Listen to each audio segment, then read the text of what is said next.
Yan, trabaho tayo habang nagpapatunon ng kinain. DU3 6 Millennium Japan, no? Japan yung makina na yan. Millennium, dahil kung titignan nyo sa manifold nya ay 3 volts yung manifold. Yan, 3 volts manifold. So ito makikita nyo na dito, tsaka iba yung carb nya. Yan ang mga ano ng Millennium, no? Baklasin ko muna yung manifold. Manifold muna tayo. Ayaw kasi nito tumakbo, ayaw mandar.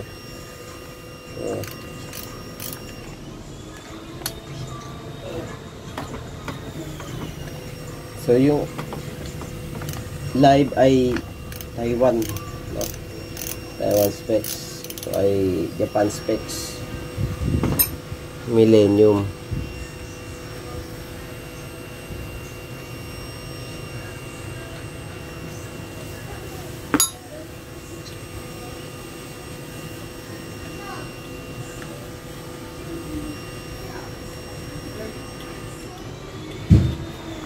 Hindi na ako magano kasi madumi kasi, kaya nag gloves na ako, patulog na rin kasi ito maya maya.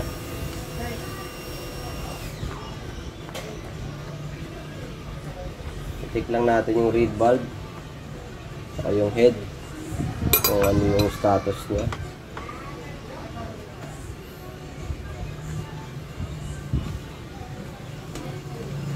O ano ba,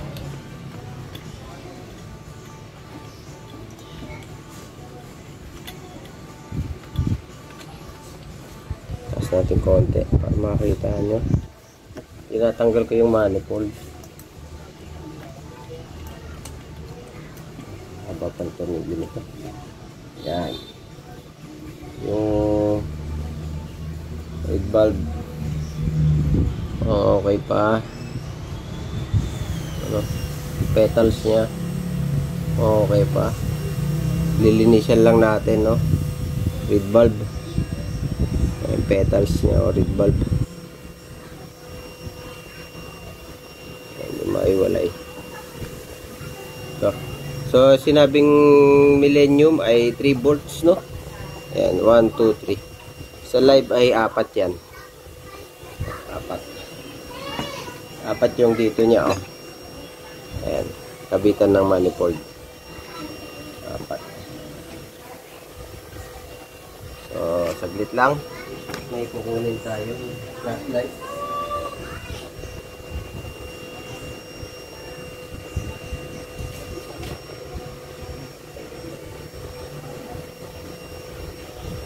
Silipin ko lang yung condition sa loob, kung ano lang ano niya, tsura. So sana project natin to, sana patakbo natin soon. Soon. Yun yung ano niya, oh. Ay sorry. Ayun, yun yung kanyang tawag dito. Yung green. Yun yung pinaka chassis niya. Balik tayo. Yan. May nagwawasin kaya maingay. So magulo dito sa aking workplace na.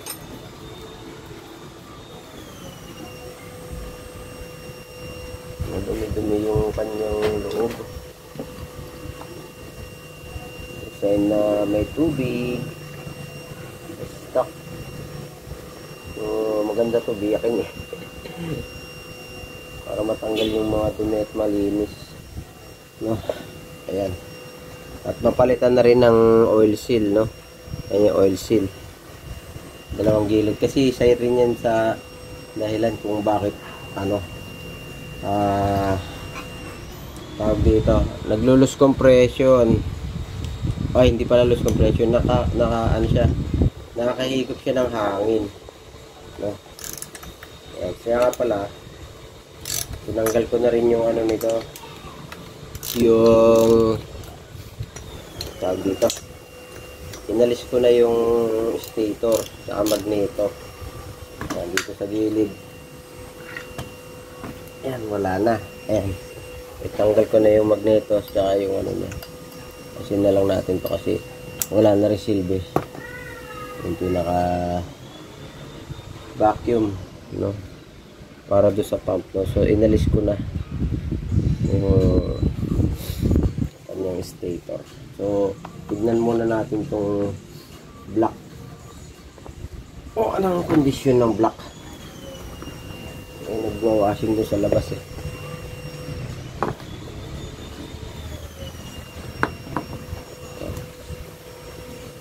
Nag-accept din po ako ng gawa. Kaso lang, papadala nyo dito sa Quezon City, Fairview.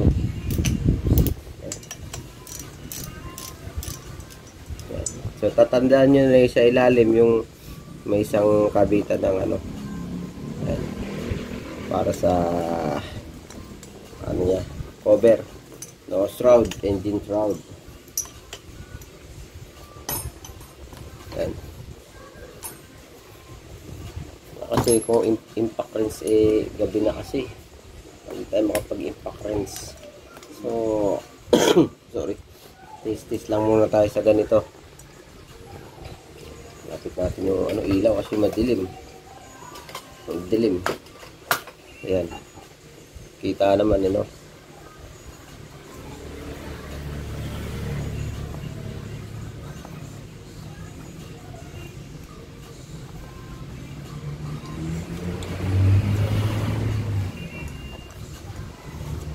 Gloves na ako kasi patulog na ako. Ayoko na magdumi ng kamay. Ang hirap kaya tanggalin ng mga dumi-dumi na yan.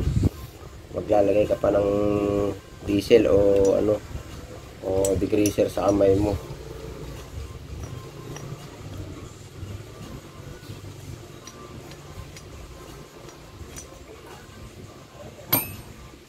Yan. So pure to, papalitan natin ang oil seal to para suabe.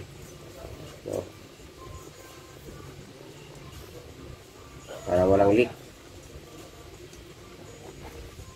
Air leak kasi pag nag-air leak magbabago-bago yung minor eh. Pabago-bago, minsan parang super rich, lean siya kasi nga puro hangin na lang nakukuha niya eh. Dahil nga yung oil seal sa gilid, crankshaft, ano na, naglilik na, no. Tsaka minsan nalabas na dyan yung ano, tuti sa gilid, no. Lalabas na dyan sa gilid. Makikita nyo yung basa-basa.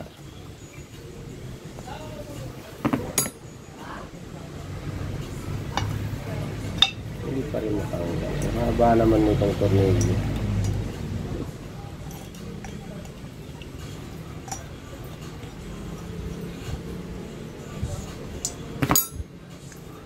Yan. So yan yung head, yan yung block o cylinder. Ito yung kanyang cylinder head. Ayan, kita nyo meron siyang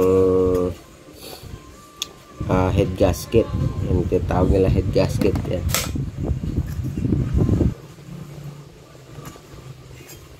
So natin to. Ayan, head gasket. Ayan, head gasket. Yan ka muna, idol. Tapos ito yung block. Yan, dumi. Yun yung block nya, oh. Okay pa naman eh. Ayos pa yung block eh. Wala pang tama eh. Kita natin para ano,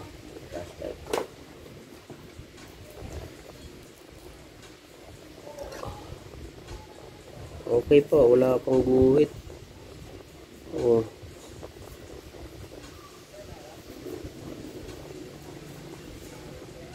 Ayos pa eh.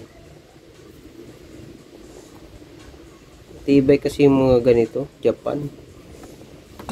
Kahit ilang taon na yan, ang tibay niyan mga idol.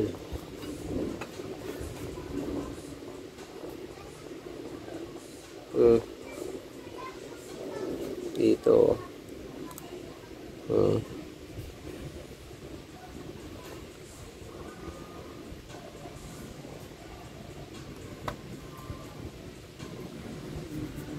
So lihain lang natin ng 3,000, no, para kuminis ng konti yung black.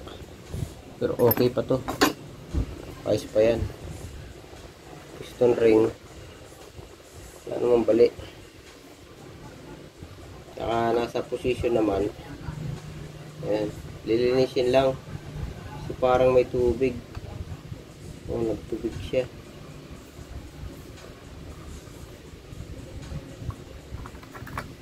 So ayan. So yung NI nasa taas. Oo nga. May tubig nga to, idol. Kasi pinaka-crankcase. Ayun, kaya hindi mapapandar to. O may tubig siya, idol. Puno ng water. Yun o. Crankcase.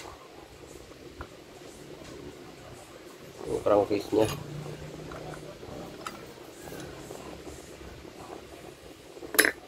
Yun. Parang overfeed pa. Ayan.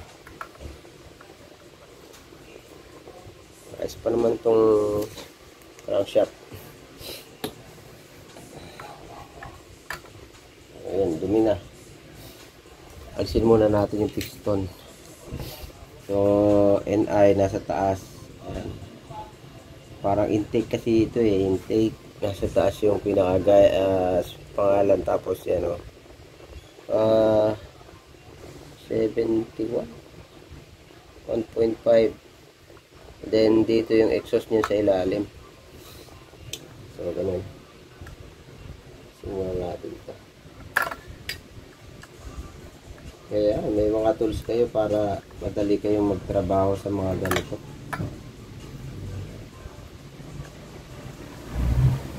Tanggalin natin yung lock. Piston. Ingat kayo kasi tumatalsik ito.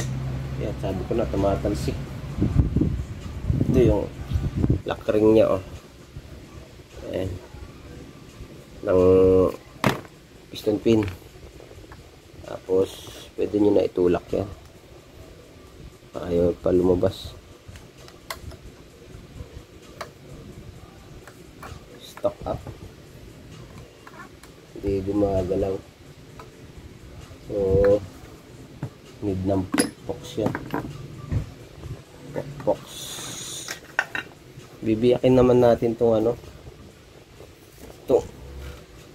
Crankcase na yan. Kaya yung pinandar ko to ayaw eh. Ayaw tumakbo. Ayaw pumutok. May compression pero ayaw pumutok.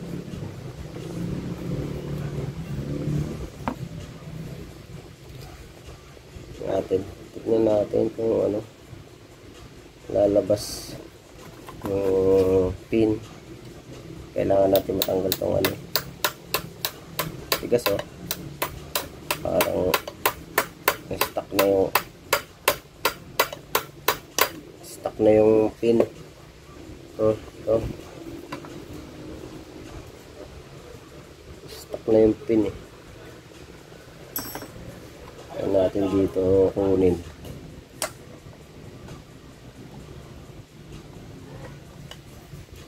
Kahit kasi ng long nose ko eh.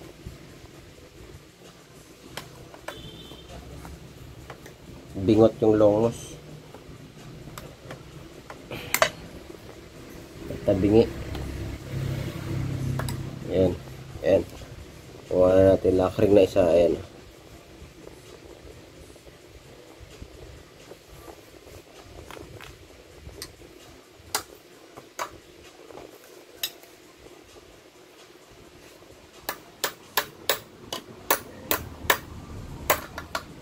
Up. Stock up yung kailangan patungan natin to para hindi masira yung sigunyal. Itong ano, itong kanyang panrad, connecting rod. Kailangan may patong eh. Pag nilabas natin yung pin, alisin kasi natin to. Pero pwede nyo nang biyakin ng ganyan yan, o pwede nyo nang ihiwalay. Sira na rin yung gasket eh, yung gasket dito, base gasket, no? So palitan na yata to kasi may pandikit na. So yun lang muna sa ngayon. Okay pa yung mga ring, ganda pa, makinis pa yun, wala pang tama. Ito lang talaga, linis lang yung loob. Bibiyakin muna natin tong crankcase para maganda-ganda naman, kasi sayang eh, millennium to eh, millennium tong ano na to, itong unit. Tanggalin nga natin to, no? Alisin muna natin tong starter para malinisan na rin natin tong crankcase. Ipabot yung isa, balik na natin to. Check muna natin yung tuti pump, tatanggal na yan. Ang tornilyo, ang dumi.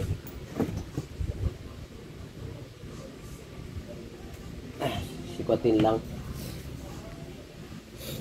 yung tuti pump. Uncut to, uncut, walang edit, walang edit yun, may post lang.